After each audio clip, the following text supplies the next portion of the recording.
vingtaine de jeunes étudiants, israéliens, arabes ou palestiniens, ou même résidents de Jérusalem-Est, sont accueillis par le conservateur du Peli Center à Jérusalem-Est. Hana est un ancien de Betzalel. C'est la classe prépa pour les étudiants du secteur arabe qui veulent étudier à Betzalel. Ils sont venus ici pour une classe d'illustration dans ce centre d'art. Intrigués par notre présence, les futurs étudiants continuent néanmoins leurs esquisses. Je m'appelle Baha Husseinaï et je viens de El Fahem. Je suis venu à Betzalel pour le cours préparatoire. C'est le meilleur choix que l'on puisse faire dans ce pays pour devenir un artiste. J'espère réussir et devenir une personne influente et donner un sens à ma vie.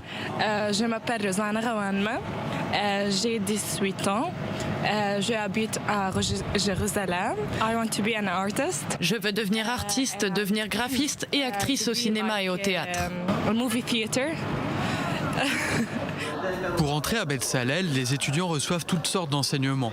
Une remise à niveau en hébreu, des cours théoriques, mais ils sortent aussi des salles de classe pour aller là où l'art se fait. Dans la classe prépa, nous essayons de montrer plein d'endroits aux étudiants. Nous étions au musée d'Israël à Jérusalem-Ouest la semaine dernière. Du coup, ils se familiarisent avec tous les endroits dédiés à l'art à Jérusalem. Cette semaine, on est au Palace Center, un centre d'art à Jérusalem-Est.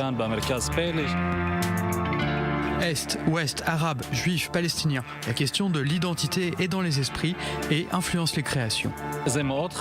C'est très important comme question. Betzalel est une institution qui soutient la discussion sur l'identité. Le monde de l'art contemporain discute de l'identité, mais ici à Jérusalem, on la ressent, on la voit et on la vit. Il y a la différence entre Jérusalem-Est et Ouest, et les étudiants, qu'ils viennent de Jérusalem-Est ou non, ils vivent ces problématiques d'identité. Ils essaient de comprendre le sens de l'identité et de l'exprimer par leur art. Asaf Benzvi, le prof de dessin, promeut l'intégration tout en respectant l'identité de ses élèves. Je vais utiliser l'image de la tapisserie pour mieux expliquer. Il n'y a pas de culture qui se tienne toute seule par elle-même. Ni la culture musulmane, ni la culture chrétienne, ou même la culture juive. Elles sont toutes entrelacées. L'important, c'est de ressentir et comprendre qu'il n'y a pas de hiérarchie culturelle et que tout le monde est au même niveau. Et que chaque culture peut nourrir une autre culture. Mais en tant que prof juif, j'apprends beaucoup de mes étudiants et de leur vision du monde.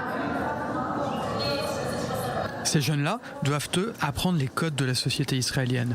Dans leur cursus, des cours d'hébreu et aussi des cours d'expression orale.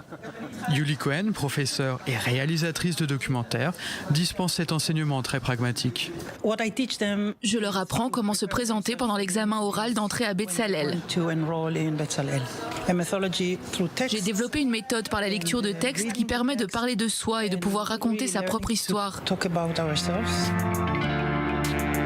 Poser des mots sur ses émotions, devenir quelqu'un, transcender les barrières identitaires, voilà des ambitions très présentes chez Baha.